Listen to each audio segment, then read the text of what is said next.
ஆண்டவராக இயேசு கிறிஸ்துவின் நாமத்திற்கு மகிமை உண்டாவதாக. இந்த நல்ல நாளிலே உங்கள் யாவரையும் நான் வாழ்த்துகிறேன்.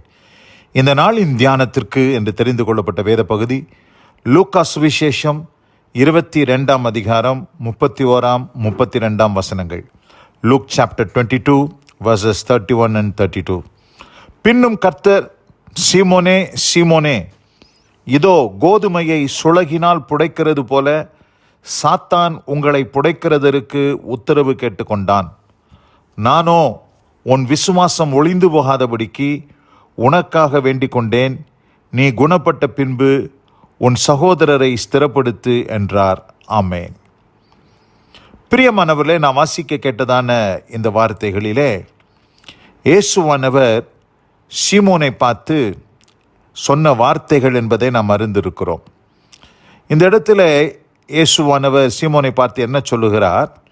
இதோ கோதுமையை சுளகினால் புடைக்கிறது போல சாத்தான் உங்களை புடைக்கிறதற்கு உத்தரவு கேட்டுக்கொண்டான். சாத்தான் அநேக நேரத்தில் நம்மை சோதிப்பதற்கும் பல உபத்திரங்களை கொடுப்பதற்கும் அவன் சோதனை செய்வதற்கு அவன் கடந்து வருகிறதை நாம் அறிந்திருக்கிறோம். பேதுருவையும் சோதிப்பதற்கு அவன் வருகிறான்.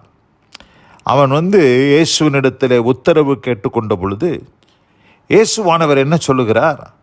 நானோ உன் விசுவாசம் ஒளிந்து போகாதபடிக்கு உனக்காக வேண்டிக் கொண்டேன். பிதாவினிடத்திலே நான் உனக்காக வேண்டிக் கொண்டேன் என்று இந்த இடத்துல ஆண்டவர் சொல்கிறார். அப்போ சாத்தானுடைய ஒரே நோக்கம் என்னன்னு கேட்டிங்கன்னா, எப்படியாகிலும் பேதுருனுடைய விசுவாசத்தை குலைத்து போட வேண்டும், ஒழித்து போட வேண்டும். ஏற்கனவே ஆண்டவர் பார்த்திங்கன்னா பேதுருவை பார்த்து, அற்ப விசுவாசியே ஏன் சந்தேகப்பட்டாய் என்று ஆண்டவர் கேட்டார். சீஷர்களை பார்த்தும் கேட்டார். அற்ப விசுவாசம், பீப்புள் ஆஃப் லிட்டில் ஃபெய்த் அப்படின்னு சொன்னார். ஆனால் இந்த இடத்துல பாருங்கள், அந்த கொஞ்ச நஞ்ச விசுவாசத்தையும் முற்றிலுமாக ஒழித்து விடுவதற்கு தான் சாத்தான் திட்டம் போடுகிறான். சாத்தானுடைய ஒரே நோக்கமே என்ன நோக்கம்னு கேட்டிங்கன்னா, எப்படியாகிலும் ஆண்டவருடைய பிள்ளைகளுடைய விசுவாசத்தை ஒளிந்து போக செய்யணும், அதை இல்லாமாக்கணும், கொஞ்சம் கூட அவங்களுக்கு விசுவாசமே இருக்கக்கூடாது என்பது தான் சாத்தானுடைய ஒரே திட்டமாக இருக்கிறது. ஏனென்று சொன்னால் வேதம் சொல்லுகிறது, நம்முடைய விசுவாசமே உலகத்தை ஜெயிக்கிற ஜெயம் என்று சொல்லி. அப்போது நமக்குள்ள அந்த விசுவாசம் இருந்துச்சுன்னா நம்ம சாத்தானை ஜெயிப்போம், உலகத்தை ஜெயிப்போம், மாம்சத்தை ஜெயிப்போம், எல்லாத்தையும் ஜெயிப்போம். ஆனால் அந்த விசுவாசத்தை குலைத்து போட்டால் ஒரு விசுவாசி அவன் எப்படி மாறி விடுவான்னா, விசுவாசம் அற்றவனாக, விசுவாசம் ஒளிந்து போனவராக மாறிவிடுவான். அப்படி மாறிவிடும் பொழுது சாத்தானுக்கு அது ரொம்ப கொண்டாட்டமாக மாறிடும். அதனால தான் இந்த இடத்துல கேட்குறான் ஏசு கிறிஸ்துவனிடத்தில், சுளகையிலே போட்டு புடைக்கிறதற்கு ஏதுவாக அவன் உத்தரவு கேட்டுக்கொண்டான். சுளகையில் போட்டு புடைக்கிறதுனா ஷிஃப்டிங் என்று பார்க்கிறோம், ஆங்கில வேதத்தில் பார்க்கிறோம். That he may shift you as wheat. Shifting, அதாவது கோதுமையை ஒரு முறத்தில் போட்டு, சுளகை என்றால் ஒரு முறம், அந்த முறத்தில் கோதுமையோ அரிசியையோ இல்லை சில தானிய வகைகளை போட்டு அதை புடைப்பாங்க, மேலேயும் கீழையும் போட்டு புடைப்பாங்க. புடைக்கும் போது அதில் காற்று வீசப்படும் போது அதில் இருக்கிற தூசி தும்பு எல்லாம் வெளியில் போயிடும். அதில் இருக்கிற கல் மண் எல்லாம் தனியாக வந்துடும், அதை பிரித்து எடுக்கும். அப்படி சாத்தான் அப்படிப்பட்ட ஒரு சோதனையை கொடுப்பதற்கு உத்தரவு கேட்ட பொழுது அங்கே இயேசுவானவர் என்ன செஞ்சார்? பிதாவை நோக்கி வேண்டிக் கொண்டார் என்று பார்க்கிறோம். வேண்டிக் கொண்டார். இந்த அருமையான இந்த நல்ல நாளில் கூட ஆண்டவர் நமக்காக வேண்டுதல் செய்கிறார். சாத்தான் எப்படியாகிலும் நம்முடைய விசுவாசத்தை அற்றுப்போக செய்ய வேண்டும் என்பதுதான் சாத்தானுடைய ஒரே நோக்கமாக இருக்கிறது. யோவான் சுவிசேஷம் 17 அதிகாரத்தில் நாம் வாசிக்கும் போது இயேசுவானவர் இங்கே ஒரு நீண்ட ஜெபத்தை செய்கிறார்.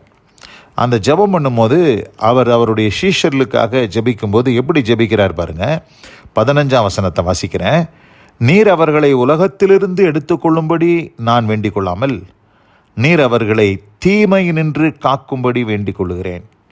இங்கே தமிழ் வேதத்தில் நீர் அவர்களை தீமையினின்று காக்கும்படி வேண்டிக் கொள்ளுகிறேன் வருது. தீமை என்ற வார்த்தை சரியான மொழிபெயர்ப்பு அல்ல.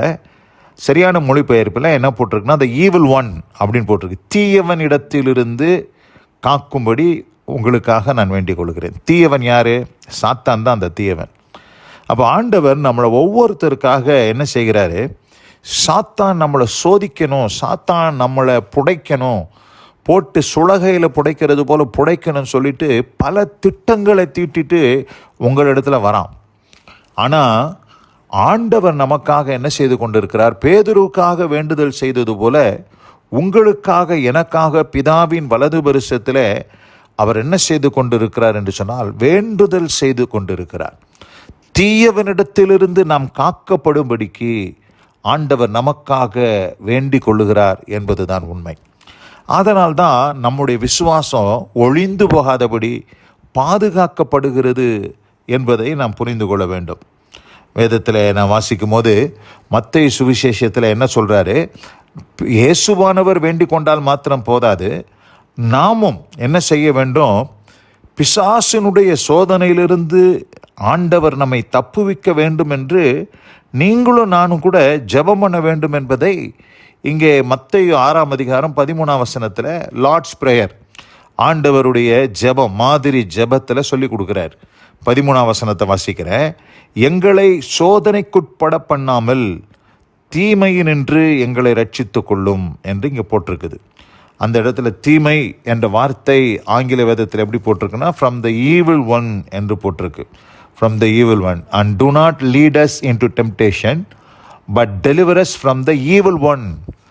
தீயவனிடத்திலிருந்து எங்களை ஆண்டவரே காத்து கொள்ளும் என்பதுதான் சரியான ஒரு மொழிபெயர்ப்பு.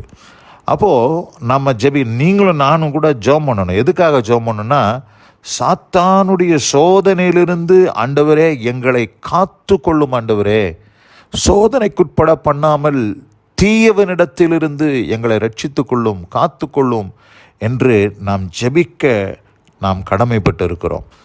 நாமும் ஜெபிக்கணும், நமக்காக இயேசுவானவரும் ஜெபிக்கிறார். இந்த 2 ஜெபமும் செய்யப்படும் பொழுதுதான் நம்முடைய விசுவாசம் காக்கப்படுகிறது. அதனால தான் இன்றைக்கி ஓரளவுக்காச்சும் ஒரு விசுவாசத்தோடு வாழ முடியுது. இன்றைக்கு நிறைய பேருடைய வாழ்க்கையில் விசுவாசம் அற்றுப்போனதுக்கு காரணம் என்னன்னு கேட்டிங்கன்னா, சாத்தான் அவங்களுடைய விசுவாசத்தை பலவிதமான சோதனைகளை கொண்டு வந்து அவங்கள சுளகையில் போட்டு புடைக்கிறது போல் புடைச்சி அவங்களுடைய விசுவாசத்தை ஒளிந்து போக செஞ்சுட்டான். ஆனால் இன்றைக்கி நீங்கள் புரிந்து கொள்ள வேண்டிய மிக முக்கியமான சத்தியம், இயேசு உங்களுக்காக ஜெபிக்கிறார் என்பது ஒரு பக்கம் இருக்க, நீங்களும் இந்த மத்தேயு 6ஆம் அதிகாரம் 13ஆம் வசனத்தில் சொல்கிறது போல சோதனைக்குட்பட பண்ணாமல் தீயவனிடத்திலிருந்து எங்களை ரட்சித்து கொள்ளும் என்று சொல்லி நாம் ஜெபிக்க ஆண்டவர் நமக்கு கற்றுக் கொடுத்திருக்கிறார். அப்படி ஜெபிக்கும்போது உண்மையாகவே ஆண்டவர் நம்மை தீயவனாகிய சாத்தானுடைய கரத்திலிருந்து நம்மை விடுதலையாக்கி காக்க தேவன் போதுமானவராக இருக்கிறார். இந்த அருமையான இந்த நல்ல நாளிலும் இந்த வசனத்தை கேட்ட உங்கள் ஒவ்வொருவருக்கும் தேவன் அப்படிப்பட்ட அனுபவத்தை தந்தருளி ஆசீர்வதிப்பாராக. God bless you all. Amen, amen.